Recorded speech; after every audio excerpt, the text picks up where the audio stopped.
हाँ, इंतिहाई अफ़सोस सां चवणो थो पए त असां मुसलमाननि मां मुसलमानी त निकिरी वई आहे पर इंसानियत बि निकिरी वई आहे। इंतिहाई अफ़सोस नागाली आहे त असांजो हिक ॿिए सां दुश्मनियूं उहे एतिरे क़दुरु वधी वियूं आहिनि ऐं नफ़रतूं ऐं बुग़्ज़ जेको आहे हसद ऐं साड़ कीनो असां मुसलमाननि में एॾो वधी वियो आहे जो अल्लाह जी जेका मख़लूक आहे असां उनखे बि माफ़ु नथा कयूं।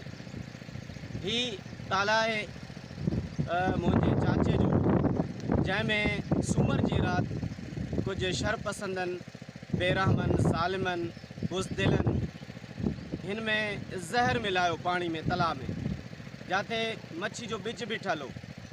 हीउ वीचारो असांजो इलाइक़े जो ग़रीब सैयद आहे जेको हिसेदारी ते इन ताला जी देखभाल कंदो आहे।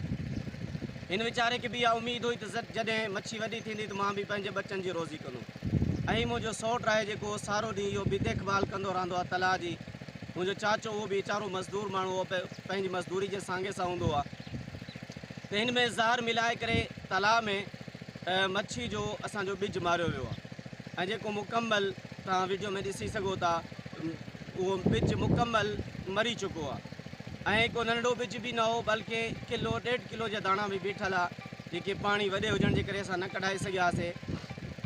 वरी हिन वक़्तु फीडर वाह सुकी वियो त हे जनरेटर ते गैस ते वीचारा रोज़ानो उन पाणी ॾींदा रहिया आहिनि उन ॿिज खे बचाइण जे लाइ। तव्हां वीडियो में ॾिसी सघो था जनरेटर बि हले थो, उन्हनि खे रोज़ानो पाणी ॾींदा ताकी असांजो ॿिज बची वञे, हीअ असांजी बचनि जी रोज़ी थींदी।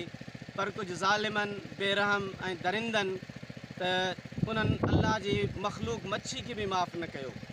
इन हिकु मच्छी जेका बेज़बान जानवर आहे उन ते बि उन्हनि एॾो ज़ुल्म कयो जो उन में बि ज़हर मिलायूं ऐं सभु मच्छी मरी वई।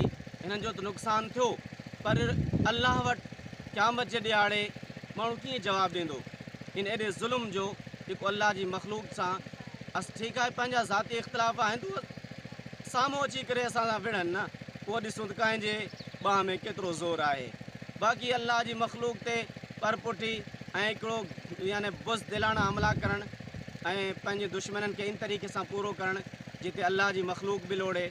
मां सम्झां थो इहे जन माण्हुनि इहो ज़ुल्म कयो आहे उहे अल्लाह जे अज़ाब खां अल्लाह जे ॾमर खां न बची सघंदा। इंशाअल्लाह दुनिया में बि ज़लील ऐं ख़्वार थींदा, तबाह ऐं बर्बाद थींदा ऐं आख़िरत जो अज़ाब अञा उन्हनि जे लाइ जुदा आहे जेके अल्लाह जी मख़लूक बेज़। SSP घोटकी मोहम्मद अनवर खेतरा साहब खे इहा अपील कंदासीं त तव्हां हिकु ईमानदार ऑफिसर आहियो, इहे तव्हां सां इंसाफ़ कयो। अज़ ख़ुदि तव्हां असांजो नोटिस वठो ऐं जन इहो ज़ुल्म कयो आहे, जन एॾो असांजो लखनि रुपयनि जो नुक़सानु कयो आहे, घटि में घटि उन्हनि खे इंसाफ़ जे कटहरे में ज़रूरु आंदो वञे।